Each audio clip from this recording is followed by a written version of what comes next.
Okay, so I'm going to describe what is usually called disordered elastic systems.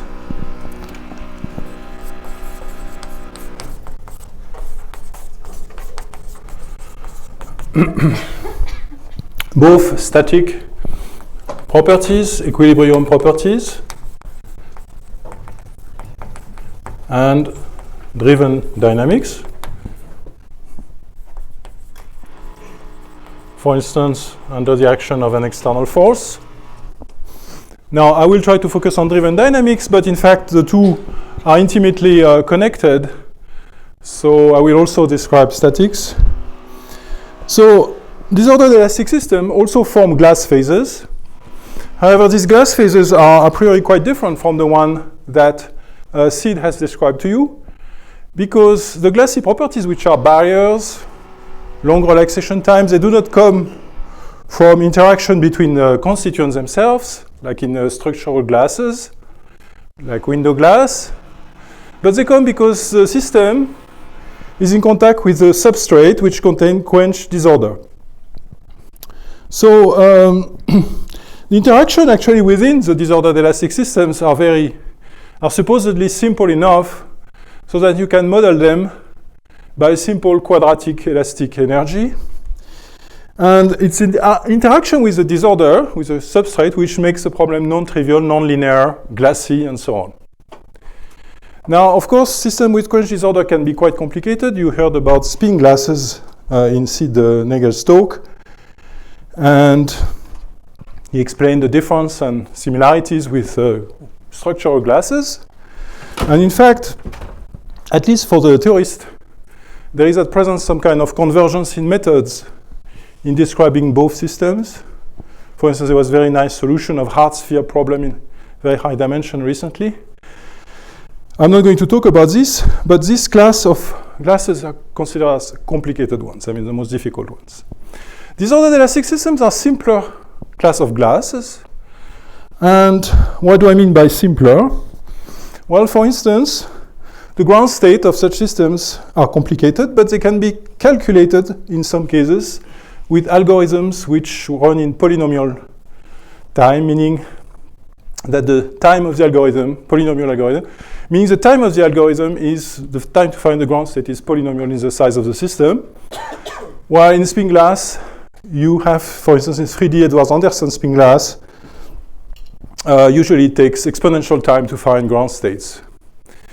Also, these systems are more amenable to analytical methods. There are even some cases which are exactly solvable. In both cases, there are mean field theories, but in the disordered elastic systems, there are also renormalization group methods, functional renormalization group, which I will mention a little bit during these lectures.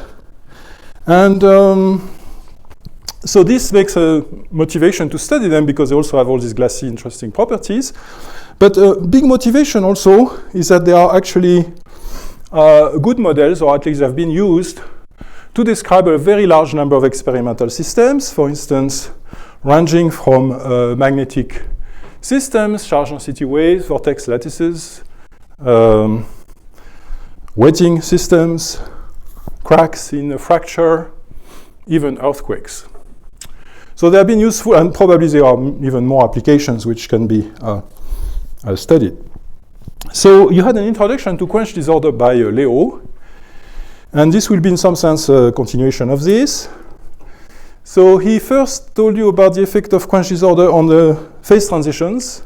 So this will not look too much into that, but he also, second part of his lecture, were effect of quench disorder on ordered phases, and this is what we will pursue here. So, bonjour Léo. Here is what we will do. We'll consider small deformation around an ordered state, deformation which are induced by quench disorder. So let me, as a theorist, a crazy theorist, write down the most general model of a disordered elastic system. It will appear a bit arbitrary at first sight, but this is actually the model which people have converged towards. And I will explain why, and I will show examples. So the standard model for elastic system describes actually an elastic manifold in a random potential. So there is some deformation field U of X. So U in general case can have several components, U1, UN. So this is, so N is called the embedding space. Okay, it's a bit ambitious word, but okay. So it just means that there are N components. And X has usually D coordinate. So the internal dimension of the object. Okay, internal dimension is D. And the number of components is N. Yes, okay, so I'll try to write. So tell me, please, if it's getting microscopic. So the energy functional, so the model is described by an energy functional, which is written as a sum of the first term, which I will write a bit symbolically. So this is a bit schematic notations, but so the first term is elastic energy, and this is supposed to be spatial gradients, and the second term is the disorder energy. So the first term is in general a quadratic form, which can be a bit more complicated, but it's a quadratic form, such that U equals 0 is the ground state of the elastic energy. So the elastic energy wants to make the system straight. In fact, it's not just 0, it can be arbitrary constant. So U of X equals U0, because this term is still invariant by translation if you shift U by U0. And C is an elastic constant. And Leo told you about Goldstone modes in when you have spontaneously broken symmetry. I will not come back to this, but basically this is what it is. If you have a crystal, for instance, it will be the phonon field. If you have ON spin model, it will be spin, the small spin wave fluctuation. So the main point is that there is no mass to it, so it's just a pure gradient term. The second term, which is the disorder, comes from an underlying substrate. And the important thing is that it couples directly to U. So it's, for this reason, it's actually called pin disorder. So it breaks translational invariance, pinning disorder. So this has translational invariance in U space, and this breaks translational invariance. And in that respect, it's quite different from what happens, for instance, if you take a crystal of spheres and you start changing the sizes of the sphere by a small amount but quenched. So that will produce some kind of disordered state, but you see that you can translate everybody, you can translate the whole system by a constant, doesn't change its energy. So it will induce random stresses, this type of disorder, which couple to gradient, but they will not couple to U.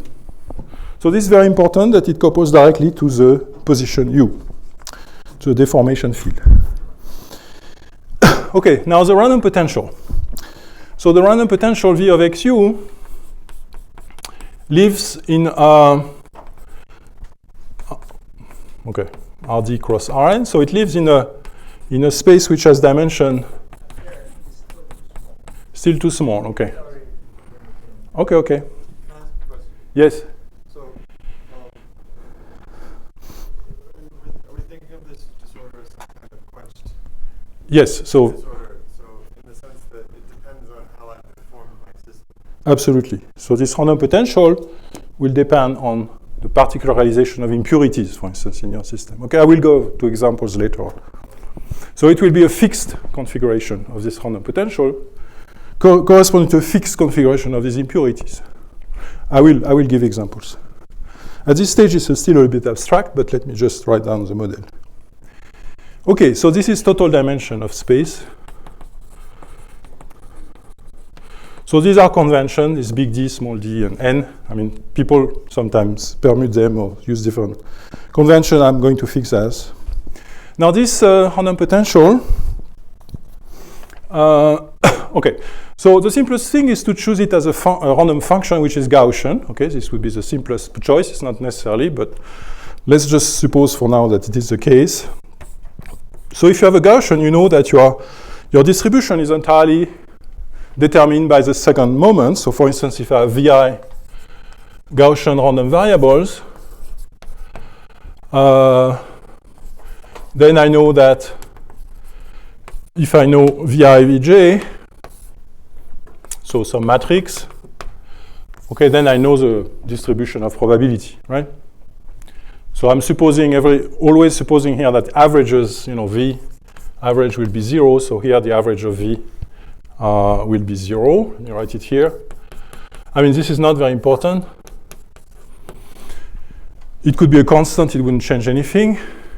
Of course, if it was a function of x and u, it would, of course, change things because the system will not be invariant, statistically invariant by translation. You would break it.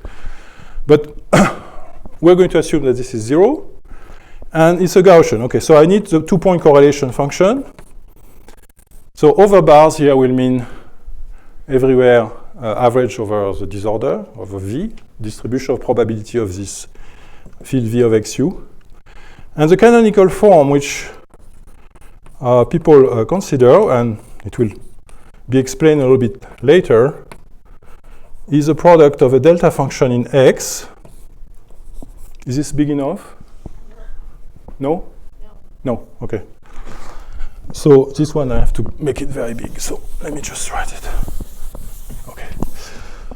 So let me write it here.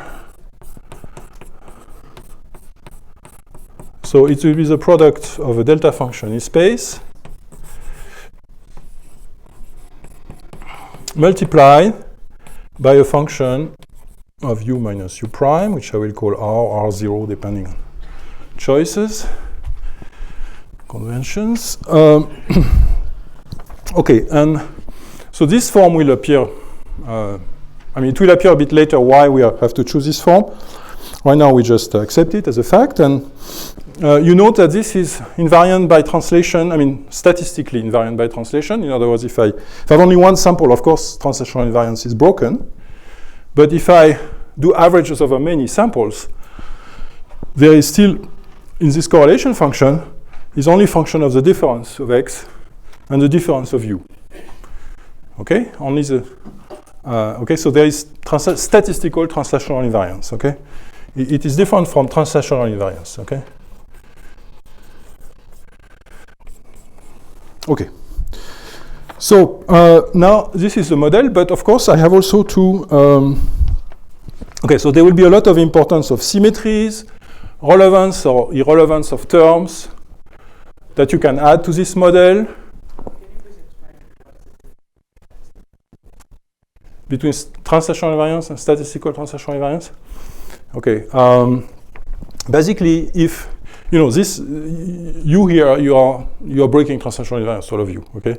But if I make some, if you are all alike and I translate the system, it will look statistically the same, okay?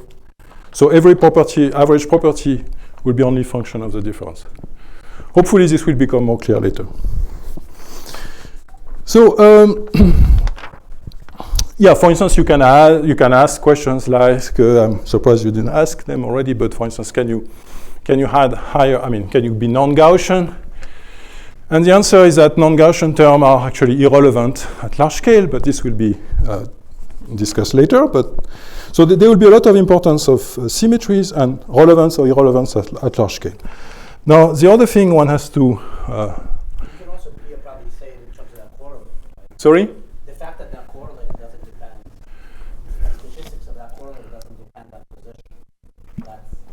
Yeah, it doesn't depend on where I am in space, or if I translate my whole system by 100 kilometers, it will be statistically the same system, right? It means your sample is homogeneous on that. Yeah, it's a kind of a subtle thing, but okay, so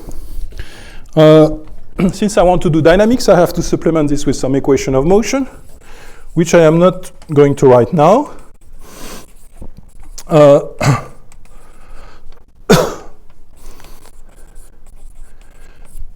But at the first level of simplicity, it will involve the Hamiltonian, the energy. Taking derivative will give me forces. And for instance, the derivative of this random potential will give me what I will call pinning force, which is just a derivative of V with respect to U. Okay, it will become clear later why with respect to U, but now later on, this is kind of the starting point of the dynamics, but later on you will see that this pinning force will acquire a life of themselves in the dynamics, in the driven dynamics, and they will not necessarily later on be tied up to the derivative of potential. But as a starting point, at the bare model, if you want, this is what you would write. Okay. So this is very abstract, and we're going to go to examples. So we will. So there are basically two types.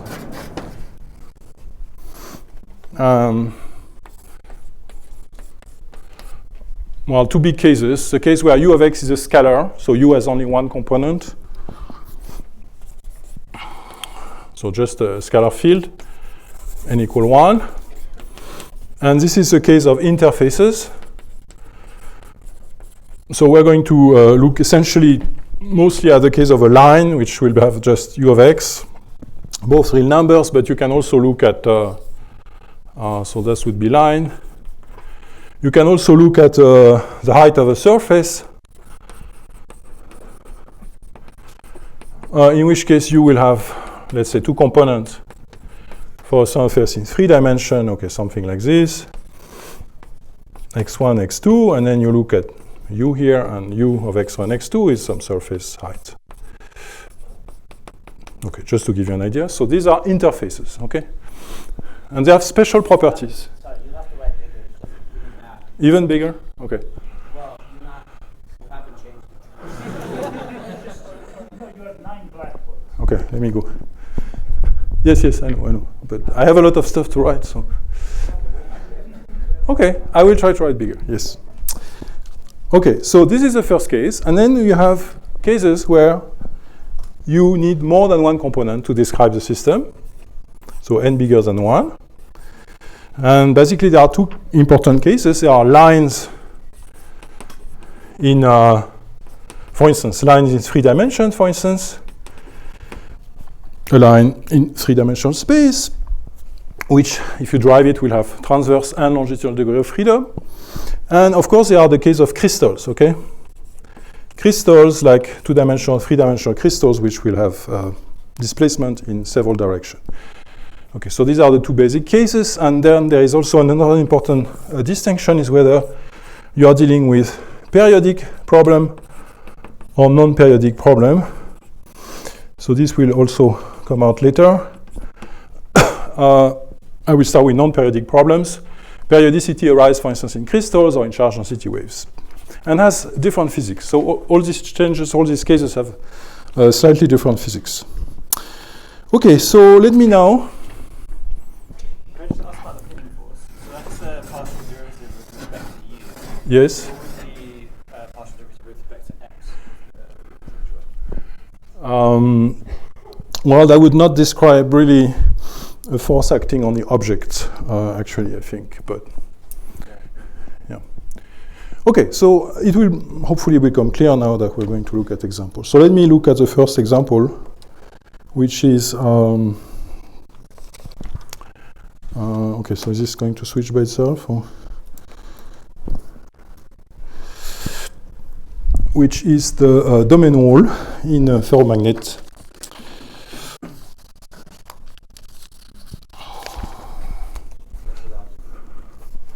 Yeah. So what's the code? Huh?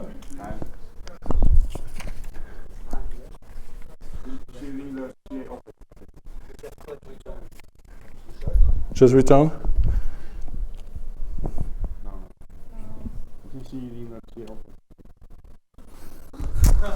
Okay, so we have a little problem. You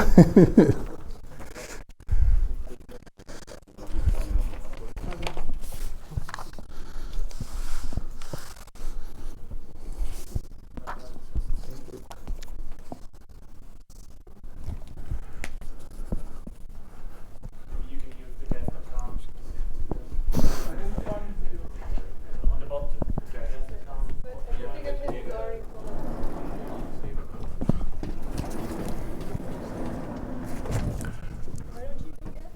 Yeah, that's fine.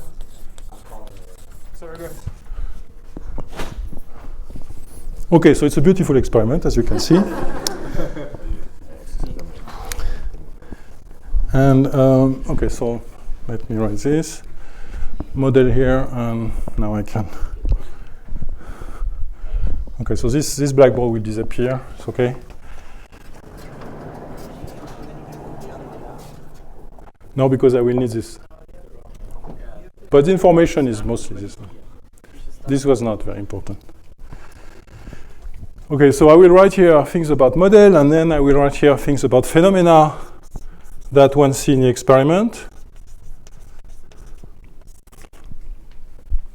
Okay, so this experiment is a ferromagnetic thin film of cobalt, Ising symmetry, which was studied in the group in Orsay, and we collaborated with them. And so it's a film of about nanometer thick, and cobalt has uniaxial anisotropy, so it has Heisenberg interaction between spins, and Ising anisotropy out of plane. So what you see here is this is the plane of the experiment, of the film, and the Ising spins are pointing up or down, and they are imaged. Magnetization is imaged by magneto-optics and microscopy. And what you see here is what happens if you start from a magnetized sample and you reverse the magnetization. So there will be nucleation centers where reverse domains will grow from these centers when you apply the reverse field. And here are two positions of a domain wall between plus and minus. First position, second position. When you have, in between, you have increased the field. Okay, so when you have increased the field, the domain wall has moved from here to here.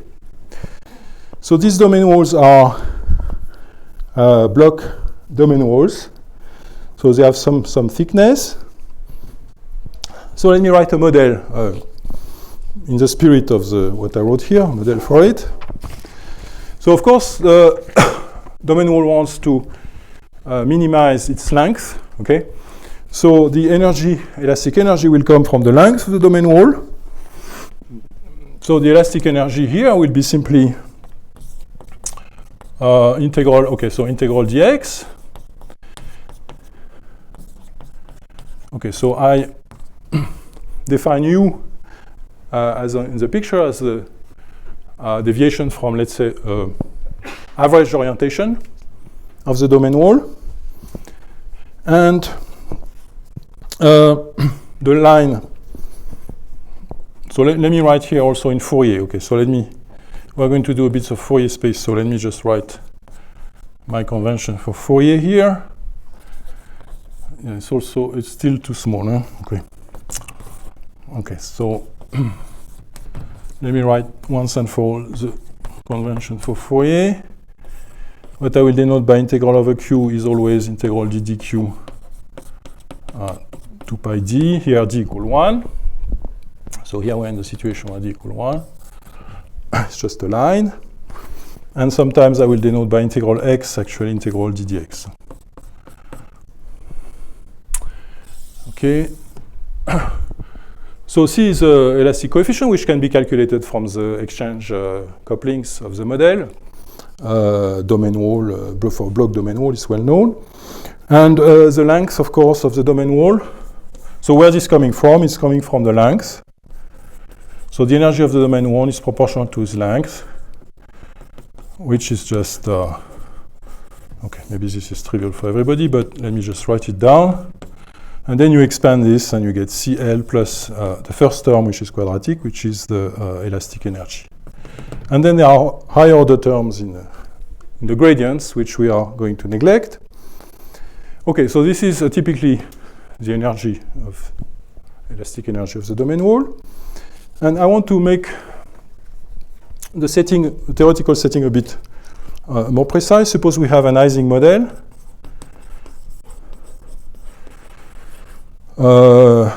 with ferromagnetic coupling, so some of our neighbor of SISJ. And to get a domain wall like this in some, okay, so now this experiment, this is some kind of Ising model, okay, on a lattice, on a square lattice, for instance. And what you want to do to get domain walls is to put plus and minus boundary condition for the spin like this, and free here. So you are assured that there will be at least one domain wall crossing the system. There could be more, of course, at some finite temperature, but at low temperature, essentially, you get one. And you want to describe the deviation of this with respect to the vertical in my drawing. Okay, so here we are in a situation where we have applied a field, okay? So if you apply a field, a magnetic field H, on this picture, of course, the domain wall will want to move. Eventually, will span the whole system. Yes? Okay, so plus would be, okay, let's say this and minus this. So it means that there are plus boundary condition. And each side here of the lattice, imagine you have a very fine square grid. You impose the spin to be plus here. You impose it to be minus. This is a theoretical model. Huh? You impose this. So then you know that you are going to have one domain wall, okay, one places where the spin changes sign. And the energy of this line here is proportional to its length, the number of bonds which are unsatisfied between where you have plus minus change, okay? And in that case, actually, the elastic constant is just 2J over lattice spacing, just because it's 2J times the number of unsatisfied bonds, so broken bonds between plus and minus here along this domain wall. And it's divided by 0 because the units here is x instead of on the lattice just 1. Okay. Sorry?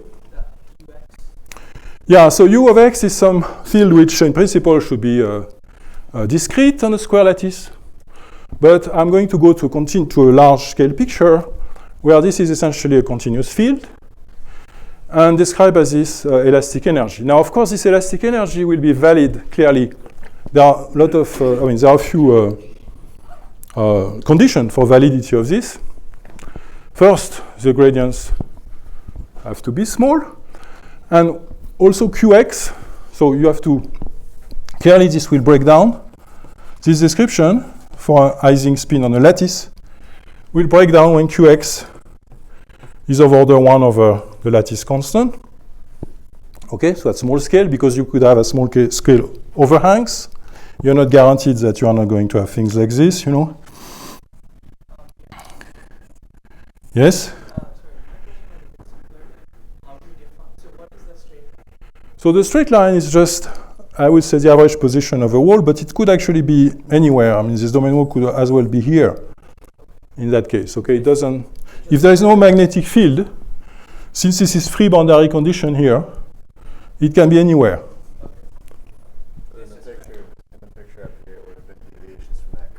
Yes. Now, in the real life, the domains are a bit curved. And, okay, so if you wait long enough, they will be less and less curved. But in the real life, it would be deviation from the local tangent to the curve, I would say. So this is an idealized Ising model picture, and this is the real life. And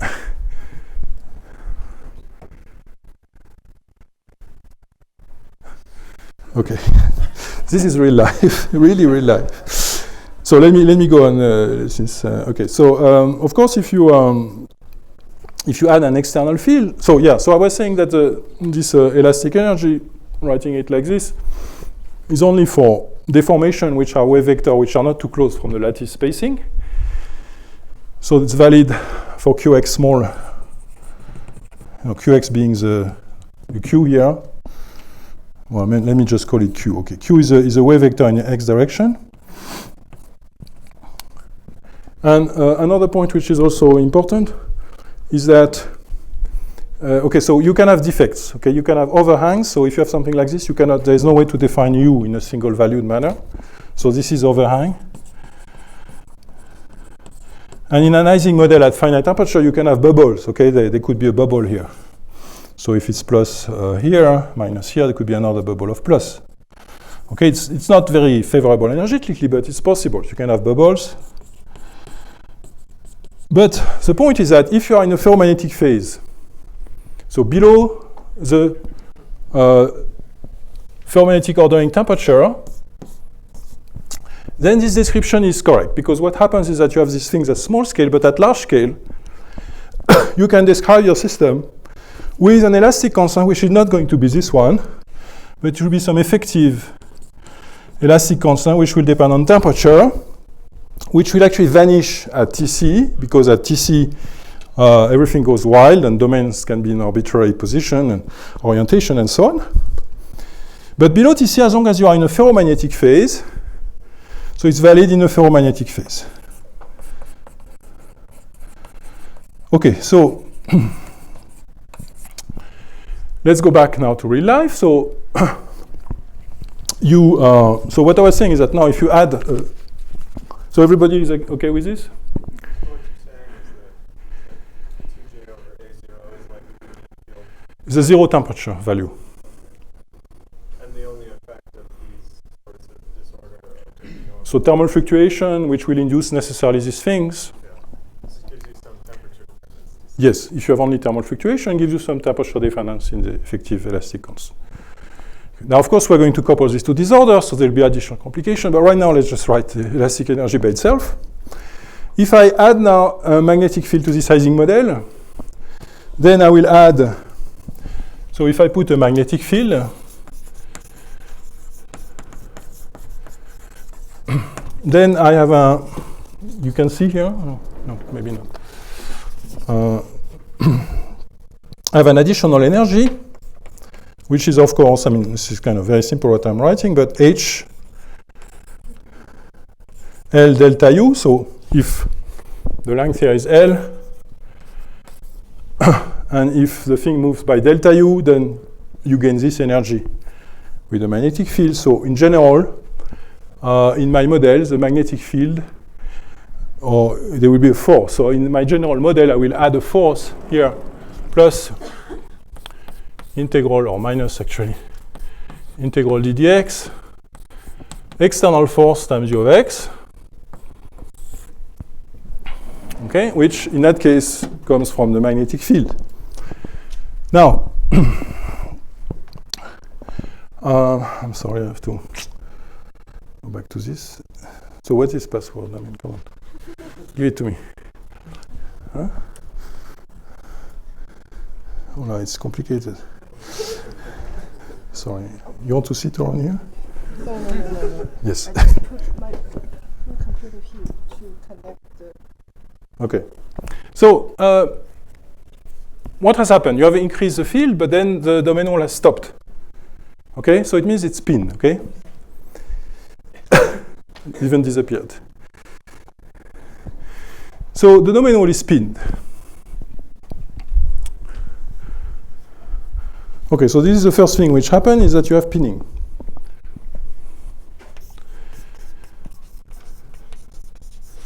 Okay, so this pinning will comes from quench disorder, and it turns out that in that case, in that experiment, people know exactly what the quench disorder, I mean as much as they can, what the quench disorder is, and it is surface steps. So it's not perfectly flat, the film, it has some small steps at the surface. So this block wall will experience at these places where it's, let's say, thicker, it will be more expansive energetically, so there will be some random bond contribution. So now we can write I'm building up the model here for you, the disorder energy, and in that case of the experiment, it's a short range random bond disorder. Now, how do they know that it is short range? Well, they have actually imaged the surface and they have measured the correlation of these steps. So they can really say that it's short range disorder.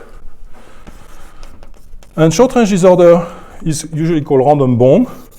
So you have seen a little bit of it with Leo, so I'll go a bit fast, but I mean, you have seen that in the Ising model, what you add, so delta H to this Ising model is going to be minus some ij, delta Jij SISJ, so you have some additional random bond, so the quench random bonds, which can be Gaussian, for instance, can have some variance.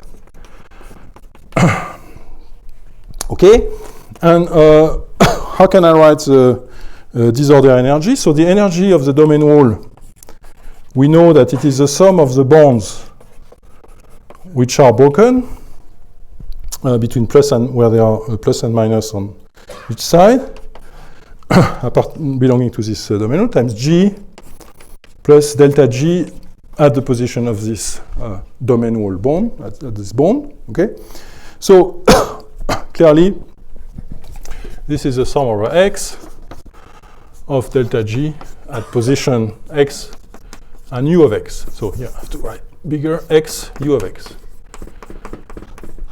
Okay? So it has a form of, if you go to the continuum, it has a form of potential x, u of x, basically because the bonds, they live in the two-dimensional space, which is the total space. Okay? So it has this form here. And the correlation function are basically the one you put in the model, but in that case they are short range. And the correlation function will be something like, let's say, for this experiment, for instance, it will be, okay, so there will be some length in the direction, internal direction, and then there will be some a priori other length in the direction of the domain wall. Now, this A0 is basically lattice spacing in my, let's look at the random bond Ising model for now. In that case, they are both lattice spacing. So delta with this index means the delta, you can think of it as having some short range correlation of order A0. But you know, if you have a block domain wall, for instance, you can have some thickness of the domain wall, so it will average out a little bit the disorder, and it will produce locally, and it will produce something where this RF actually will be correlation length. So from now on, I'm going to, in my model, going to say that the disorder is smooth. This potential here is smooth on scale and varies on scale RF. So that's the definition of RF. Sorry, what's RF again? RF is the correlation length of my random potential seen by the object. So if the object is very thick, it will average over many sites, so it will have a larger correlation length, essentially proportional to its thickness, okay? Okay, so let's go back to the experiment now that we have some kind of model. And let's look at what they have done. So once this domain wall stops because of pinning, you can wait a little bit and you will see that, well, actually not much will happen, but at short scales there will be probably some equilibration. And what they have measured here is the correlation function of the deformation at two different points separated by L. So the difference between the two. This is always what people want to do because, again, these subjects, you can shift them by a constant. If you shift U by a constant, the energy doesn't change. So what's important are the relative deformation of the object between 2 points. And what they found is that on a log-log plot here, so this on this axis is this quantity here. What they found is that there is roughness, meaning that this correlation function actually grow like parallel. So in the experiment, they measure the translational. So there are double brackets here. So the first one is thermal average. So they believe in their experiments, they have reasons to do so, we can discuss them later, but that it's thermal equilibrated up to the scale that they measure. And the second average is a translational average over the surface, just to have more statistics. But in the theory, one wants to calculate is actually the disorder average. And in principle, for fixed scale, if you average over sufficiently large number of places, you will converge to this, which is a disorder average. Okay? In this defining a view, are they defining stuff relative to the local tangent every time? Yes, I think that's what they do. Yes. Yeah, the experiment you have to do something like this to get some statistics, enough statistics. But their curve is pretty nice. It looks like a parallel at least on 2 decades. Okay, it's not gigantic, but it's one of the first experiments actually to get this.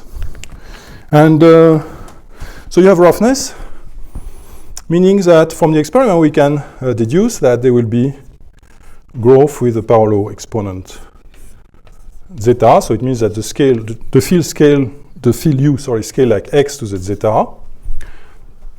And zeta is the roughness exponent.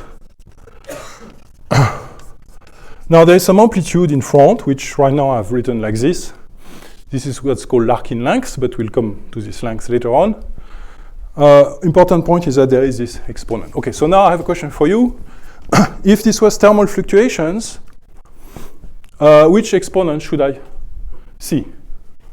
What would be zeta?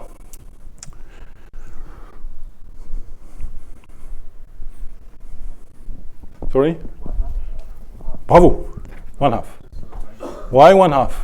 Just guessing it's like random walk? Exactly, random walk. Okay, now you can also derive it, quote unquote, more in a more formal way. So let me see. I think this everybody have seen now. We can. So I'm going to. This is not movable. Okay. Yes. Okay. So anyway, let me write here. I'm going to do this calculation once and for all because we're going to get it every time. So, so it's a small intermission for this. So suppose you have a Gaussian probability, and how do you relate it to roughness? Okay. So.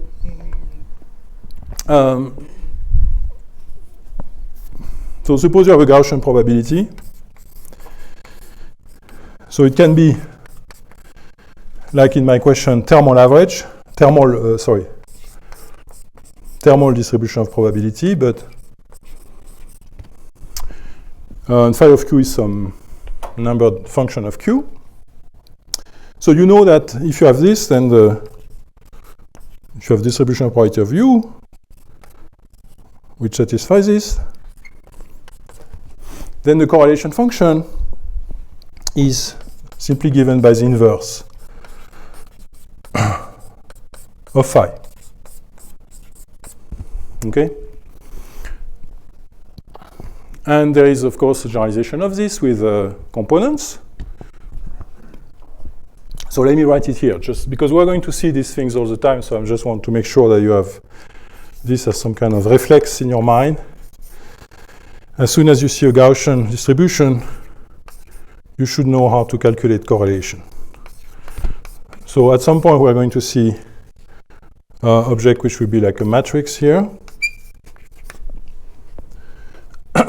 Alpha and beta can be either components or replica or whatever, it doesn't matter.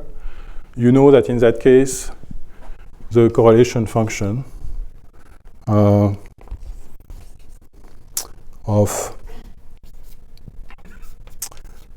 this u alpha u beta is given by the inverse of this matrix. So phi of q for each q now is a matrix, and the correlation function with respect to this probability measure, so the average of this object, is given by the inverse of the matrix. And okay, so why am I? Okay, so just question of notation.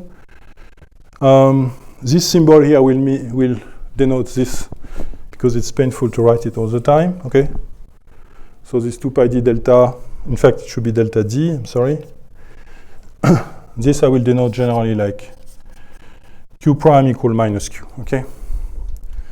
So when you do integral over q, the 2 pi's always go with the ride, so you don't have to worry too much about them. If you remember this convention. Okay, so why am I doing all of this? Well, it was a question I just asked. So the question I just asked, suppose now my phi of q, suppose phi of q, let me write it here. Okay, no, let me write it here. So phi of q, no, that's not good. 1 over a q to the alpha. So let me generalize a little bit the problem. So in the question I was asking, A was actually T divided by C and alpha was 2, meaning that I was asking what happens if you have thermal fluctuation. In that case, this is just CQ square over T. Okay, so if you had a line, so this is going back to my question, if you have a line with standard elasticity at temperature T, the fluctuation will be given by the inverse of this. And if you now calculate this, you will find that it's indeed the exponent 1/2 that your friend told you. And so you will find that UQ prime is in fact T over 6Q square delta of Q prime minus Q, in that case, which will lead to an exponent 1/2. Okay, so let me just give the general formula for the way this alpha is related to the roughness of the object. So this I can erase now, this, yes, okay. So suppose you have, we're going to see later on elasticity which will have strange power laws, okay? Not necessarily a square. So you need to know how to relate the roughness of the object to the probability measure here. And for this, you're going to just do Fourier transform. So you Fourier transform this correlation function in real space. So let me write it like this. d dq over 2p d. Let me explicitly write the integral over q. Okay, so this is a correlation function. And I want to look what happens for x equals 0. So let me look at the single point. So P means with respect, so the general problem is I give myself a Gaussian probability distribution over this field, which I write in Fourier space. The question is, what is the roughness of the object? It will pop up all the time in what I'm going to do. So I think let's do it once and for all for an arbitrary exponent alpha. Simple exercise, but let's do it. So let me first look at the fluctuation of the displacement at a given point, u square.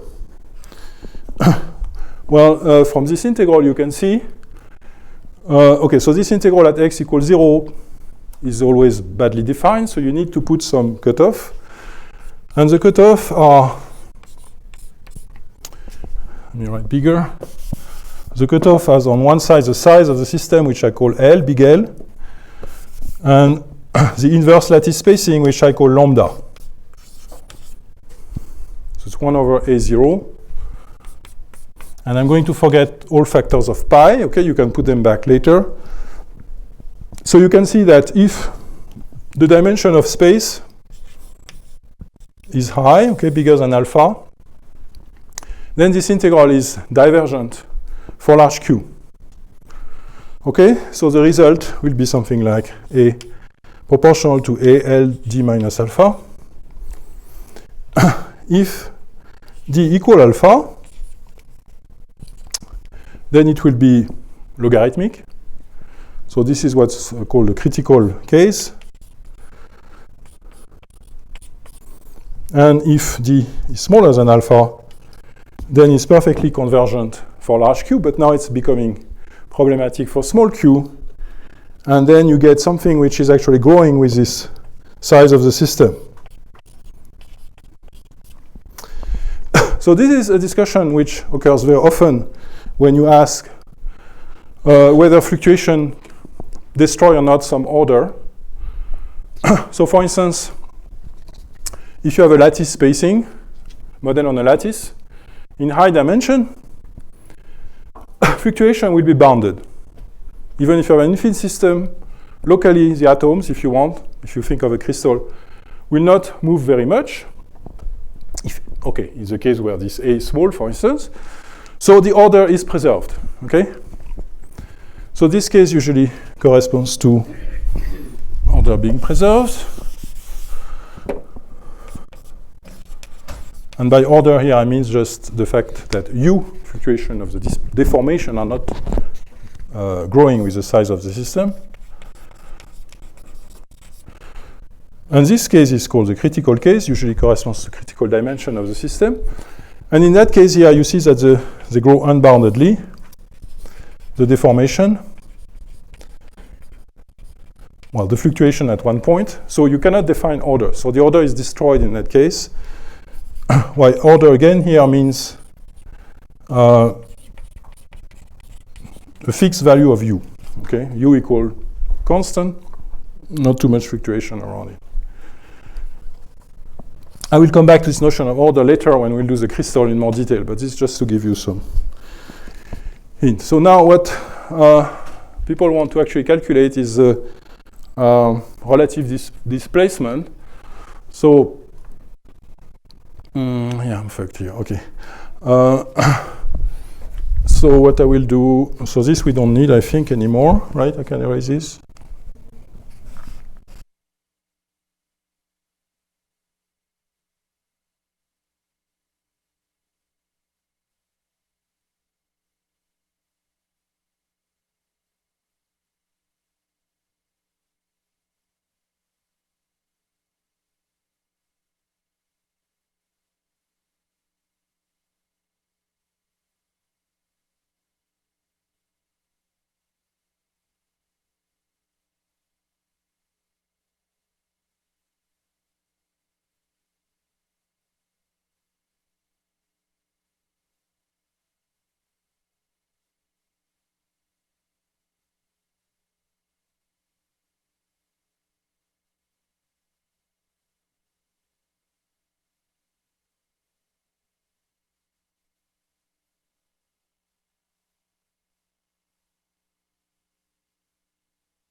Yeah, so there's a maybe like you should already have it. There's default.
Okay, so I'll go on while you're doing this, maybe.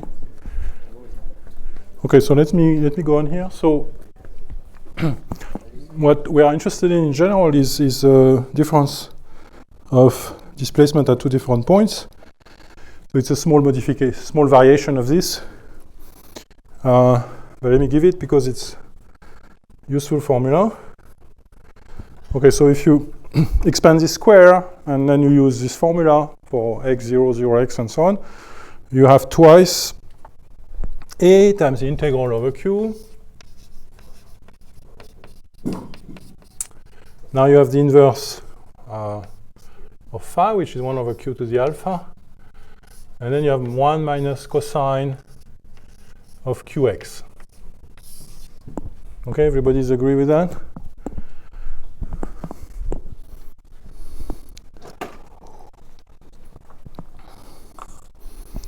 Okay, so let's look at what happens for x going to infinity.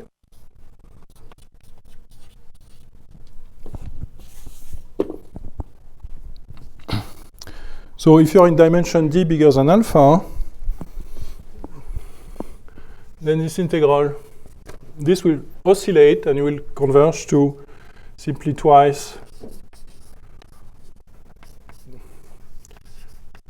the result at the same point. So basically this will decorrelate, you go to this limit. So this is when d is bigger than alpha in high dimension.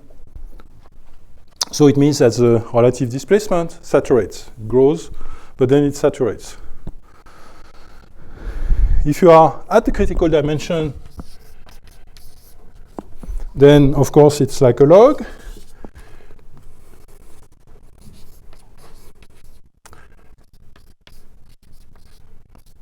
So you can do this exercise by yourself, but let me just give the result. And then if you are below this critical dimension, then it grows like a power. Now, can people see this here or not? Yes? Yes? Okay.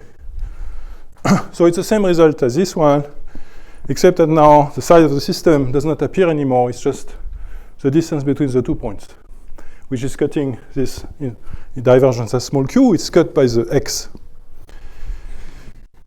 Okay, if q is small, you can see that this 1 minus cosine q becomes 0. So it cuts for q over the 1 over x, and that's why you get this. Okay? Can you remind me, silly question, what alpha corresponds to in the Gaussian distribution? So for the thermal fluctuation, the question I was asking, alpha is 2. So for elastic energy, if this is elastic energy, then phi of q is cq square over t. Cq square, u square is elastic energy. So alpha is 2. Later we will see cases where the elastic energy has strange power, so that's why I put the alpha.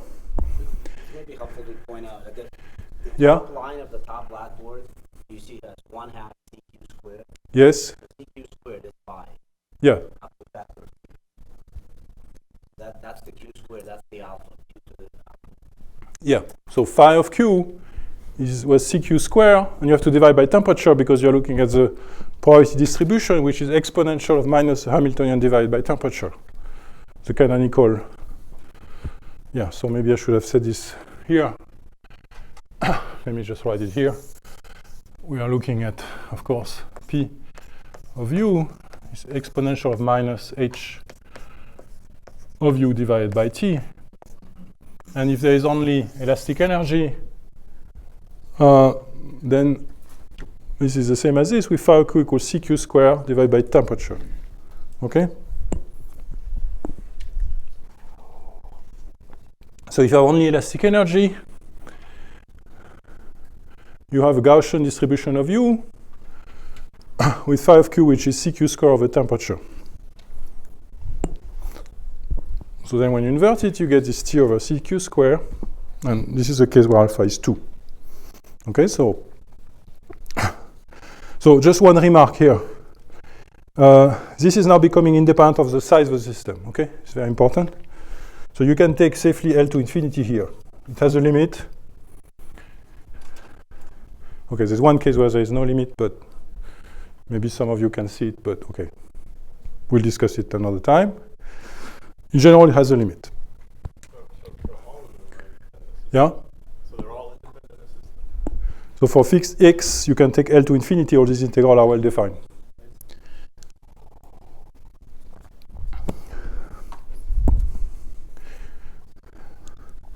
Okay, so in the case, It can't be too big, right? come on. I was waiting for this to. Yeah, alpha cannot be too big, but okay, let's just, okay, so so this is supposed to be x to the 2 zeta by definition of the roughness, okay? So it means that zeta is the roughness exponent is alpha minus d over 2. Or another way to write it is that the alpha that you have to put in the Q dependence here, if you observe a roughness zeta for Gaussian variables, then alpha is equal to d plus 2 zeta.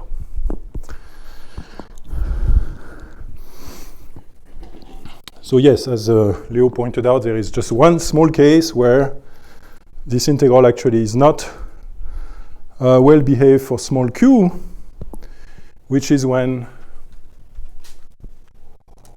So the fact that for d greater than alpha, your sort of roughness behavior goes like the self-correlation, that's just a statement of it being like a mean field theory, right? well, I mean, this is Gaussian, so I mean, this kind of thing happens in mean field theory, but this is not directly related to mean field theory. It's just a property of a Gaussian distribution. So does anybody see what happens if zeta becomes too large? No? Okay, so it's a good exercise. So question, what happens if zeta becomes bigger than 1? You have to remember, if I show you the experiment, and if you start measuring zeta bigger than 1, you may have some problems, right? Because then the interface, the direction of the interface may not be perfectly well defined. Yes. So we'll come back to this. You can think about it. If you have some answer, you come back to me if you have problems, and we can discuss it another time. It's an interesting case. It will pop up anyway later on. Okay, so this answers the question that I asked, which is that if you have thermal fluctuation, then the exponent zeta for the line, since alpha is 2, d is 1, so zeta should be 1/2. Okay? So for the line in one dimension, zeta is 1/2 if it was thermal fluctuation. Now, you can see that these are very honest experimentalists because they actually put all their data points. They show it to you, which is not usual, but and there's some spread in the data point. You shouldn't be too much worried. These are probably statistical errors. If you average these data points, you find something which is significantly larger than 1/2 for zeta. 2 zeta much bigger, quite bigger than 1. So my question to you now is, why is it bigger than 1/2? Okay, disorder, but this is not enough. I mean, okay, we know there is disorder because we know there is spinning. So why bigger than 1/2? It's true, it's because of disorder, of course, but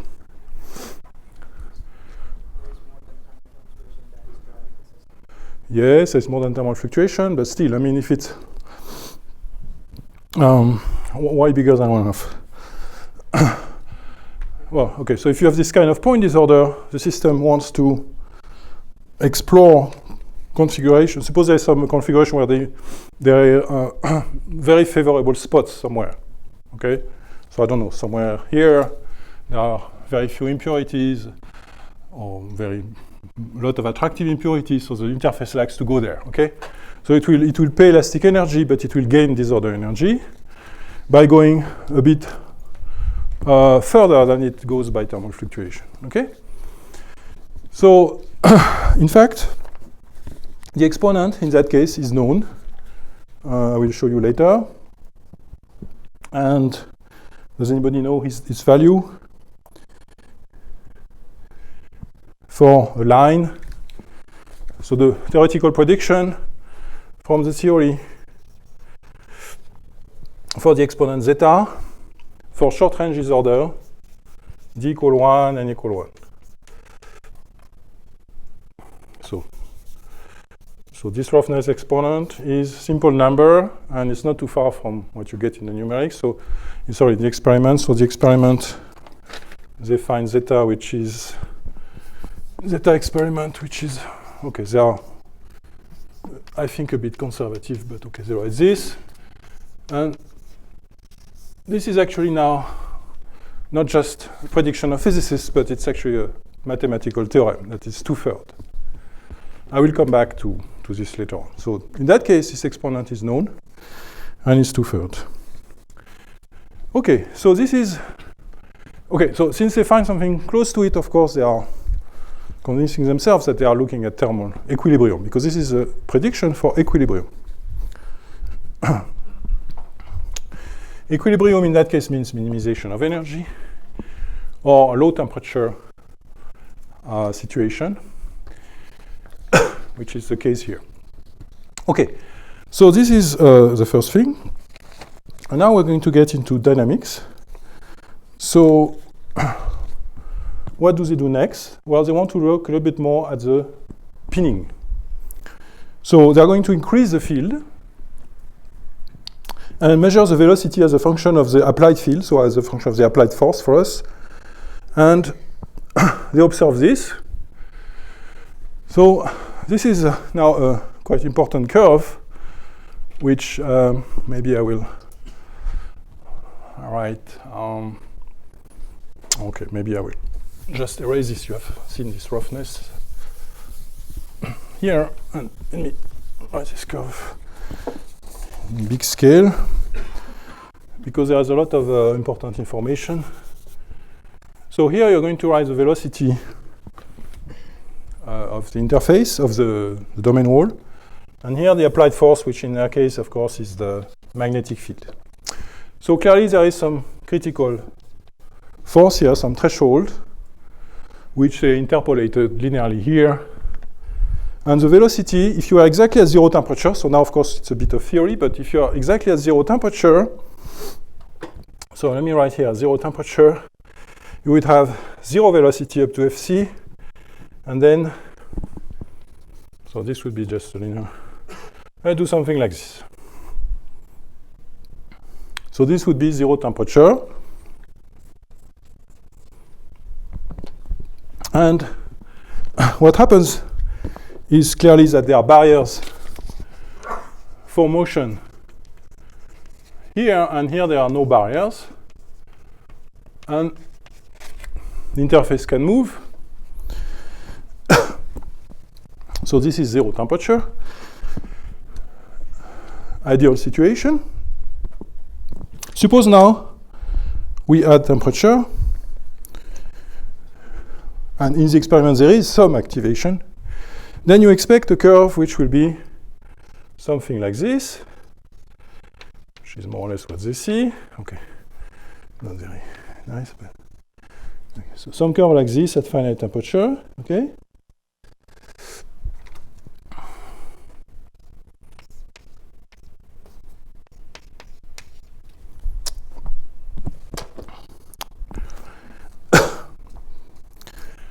So here you are stuck at 0 temperature in metastable states.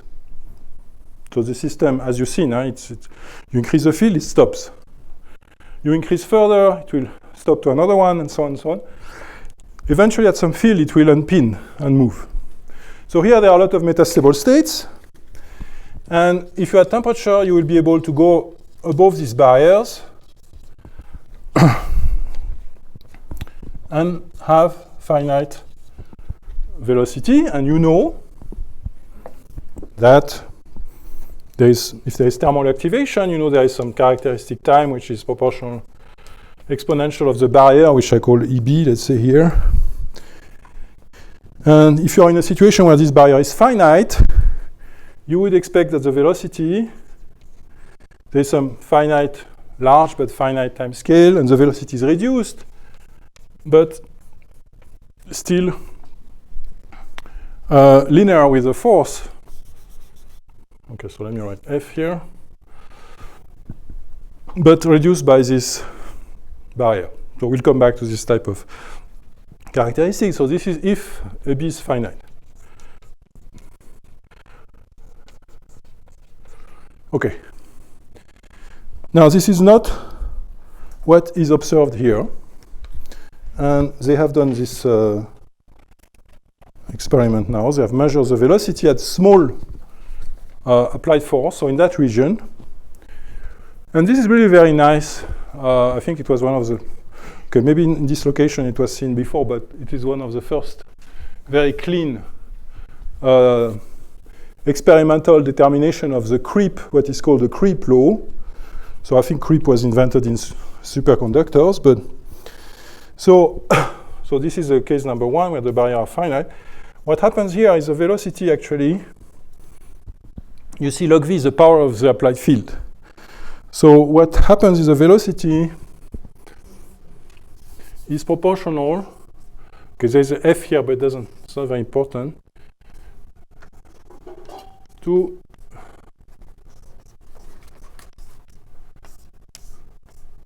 so it has this very, very nonlinear form.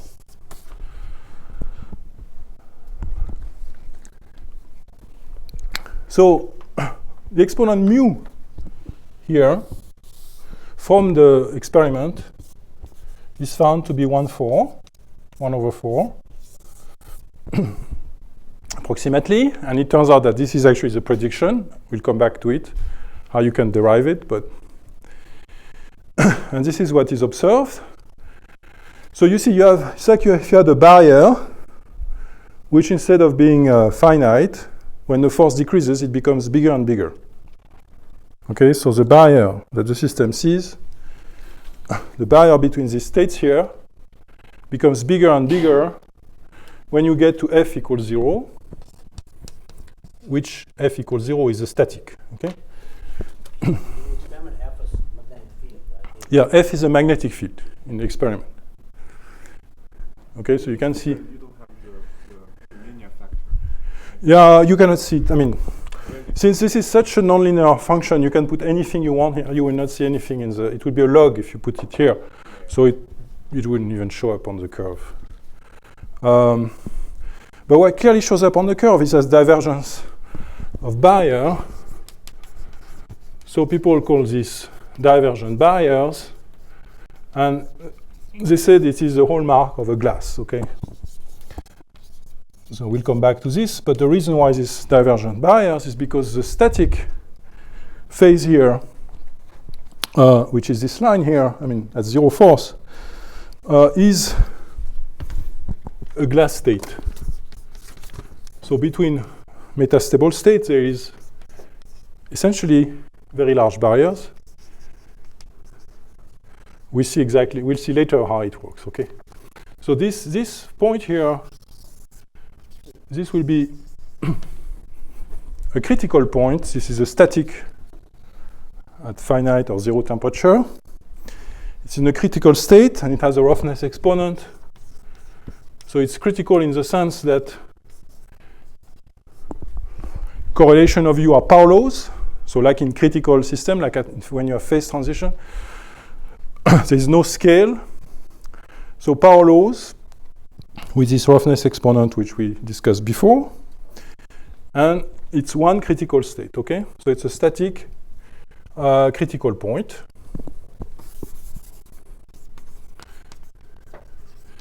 So it will be described as a fixed point of the renormalization group later on. So this is the first critical point in this plot. If that no disorder is not good, it's just because we add. Well, if no disorder, then it's absolutely, I mean, it's an effect of disorder, yes. Yeah. If there's no disorder, it's just a Gaussian theory, okay? So it is critical in some sense, because you have the exponent 1/2 that you found yourself, but it's trivial. Ferromagnetic resistance, but without magnetic field, it's just it's not good. Well, okay, you have this Goldstone mode, so that gives power laws. So it depends which correlation you're looking at. Okay, some correlations are massive. If you look at this ON model below, so your the question is the ON model below, ON spin model below critical temperature. There's, remember this Mexican hat? For icing, it's not critical. No, for icing it's not. Yes. But once we add this order, we make it critical. That's what Yeah, I guess one can say it like this. Yes. Mm-hmm. Critical is very different sense. And in fact, my lecture today, this afternoon, I'm going to talk about Okay. So. critical, away from critical. In this case, we're talking about the behavior of a line as a domain model, though, right? Yes, exactly. So it depends which observable you are looking at. Absolutely. So it's exactly. It's a good point. So it's a position of a domain wall in space, and that object will have power law correlation. It will be self-affine. It will be a fractal, self-affine random fractal with this exponent zeta.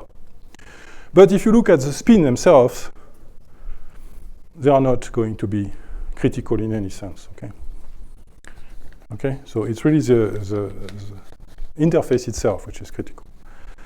But you're right that if you have a continuous model, ON model, then there can be some criticality in the Goldstone mode also.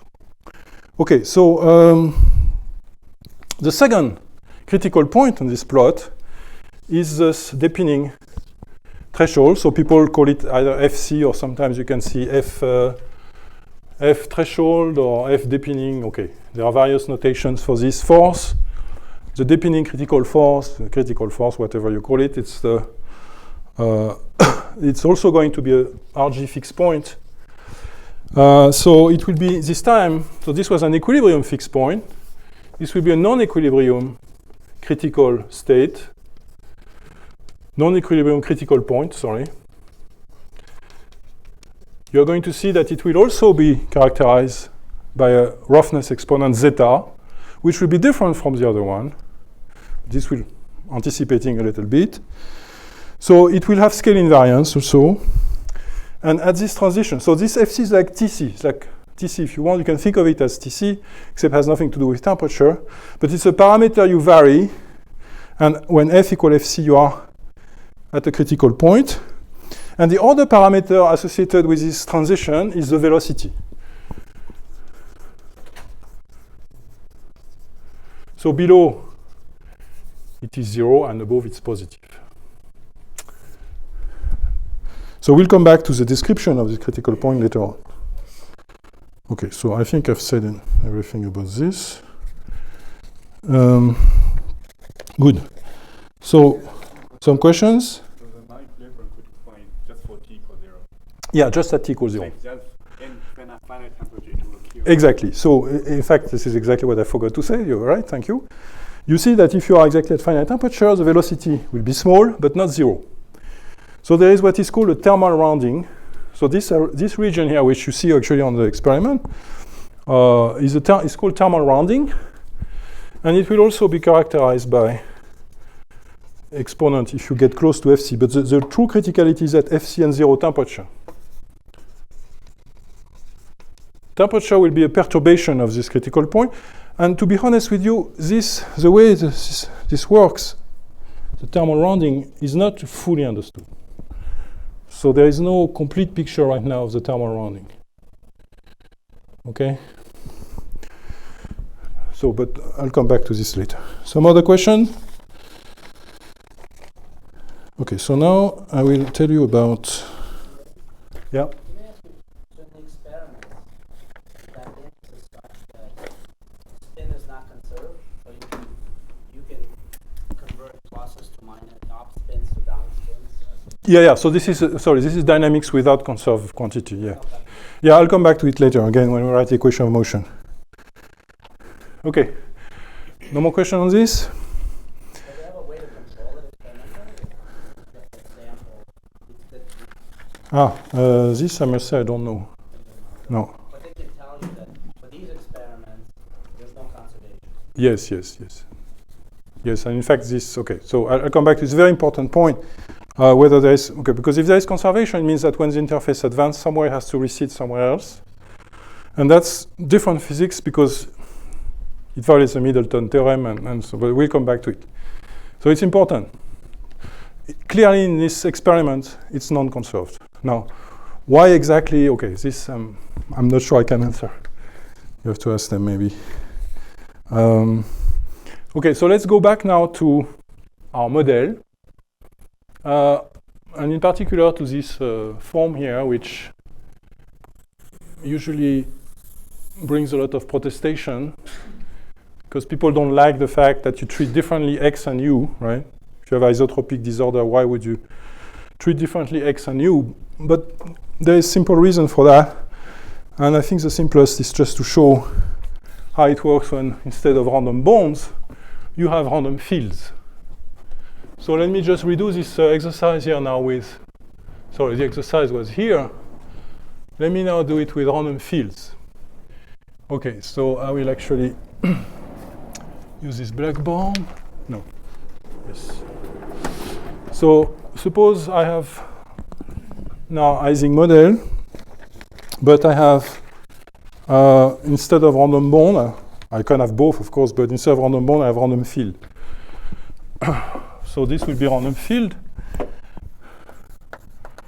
And you're going to see that it will be actually long-range disorder. So now I will add random field to my model. So I add to the standard Ising energy, which is here.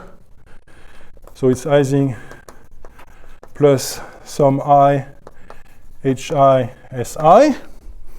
And I can suppose the HI to be random with some Gaussian distribution or whatever. It doesn't really matter. Okay.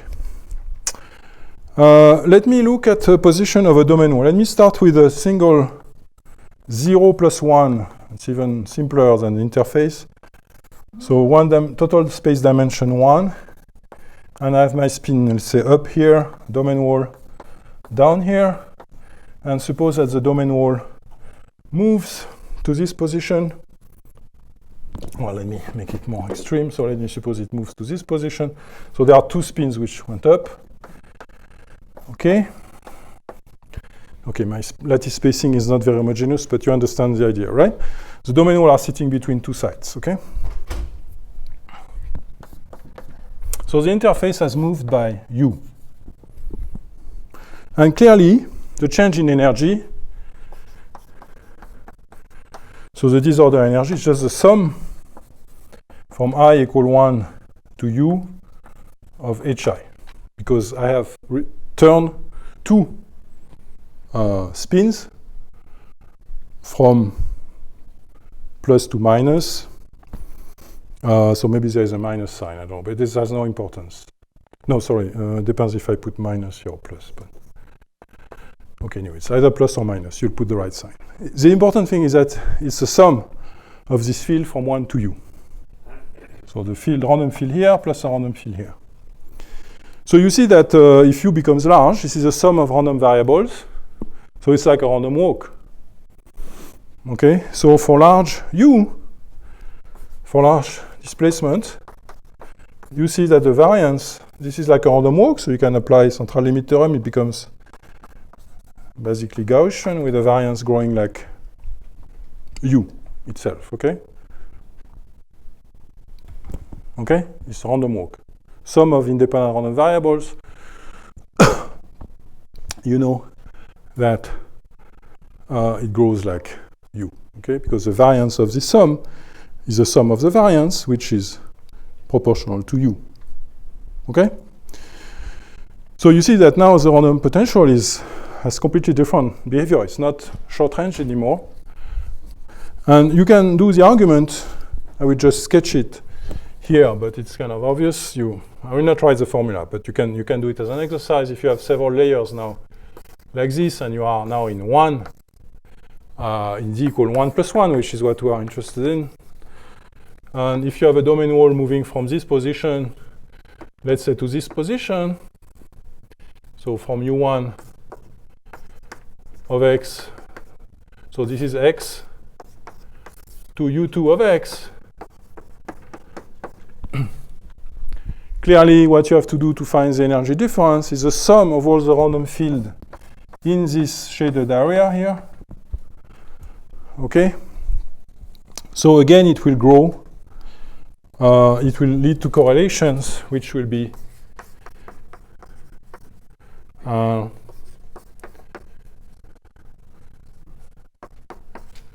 okay, so they are uncorrelated from in the x direction because each layer here has uncorrelated fields. So there is, let's say, a Kronecker delta here if I'm in a discrete space. And if I look at so different layers are uncorrelated, but the same layer, it's the same calculation as here.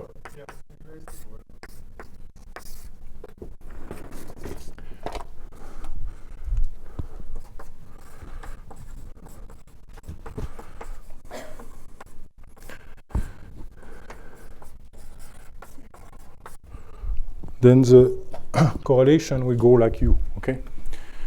Okay, so now we can add another case to, so we first looked at short-range disorder, and now we have long-range disorder.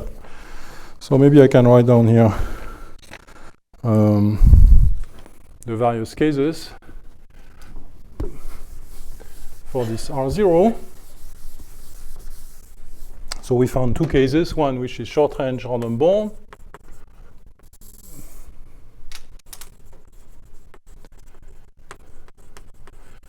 where this function R0 is short-range,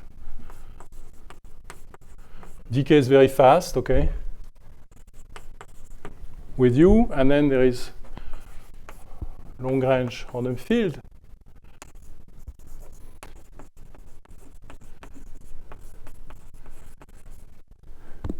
where the function actually goes like minus u, if you want to be precise, just from the formula which are here. Now there is some more general thing where this function r could be like u to the minus, okay, I don't know which letter to use, but let's say mu. Too small, okay, so let me just maybe write it. So the general long-range case would be where the function, so long-range. Do you still need your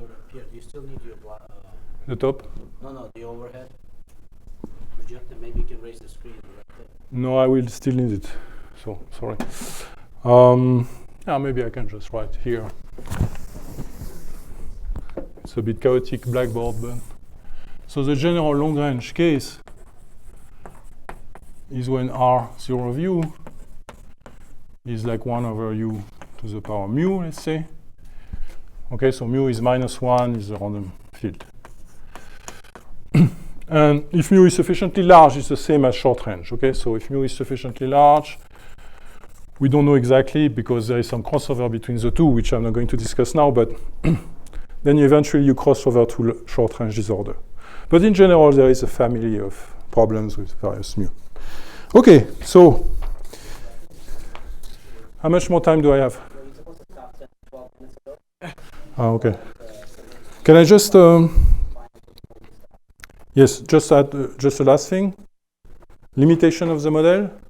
Depends how long. 1 minute. So this model, so general suggestions, so the general discussion. This model we have seen before that it describes an ordered phase plus small deformations, but there are some, there are cases where the deformations can be large, like you have overhangs, or later in the crystal you will have dislocations. So there are a lot of situations where the displacement a priori are not necessarily small at the small scale, okay? But the model remains correct if, when you go to larger scale, these are, for instance, if dislocation you find will be paired, then at larger scale it's like if there are no dislocation and you can use this model, or if the overhangs occur only at small scale, like I think basically it's true in the experiment. Okay, so this is the first thing. And the second thing is that you can vary a little bit this model. For instance, you can add here higher order nonlinearities. In the statics, you can show that they are not very important. We'll see in the dynamics that they are actually quite important in the driven dynamics. Okay, so I'll stop here now.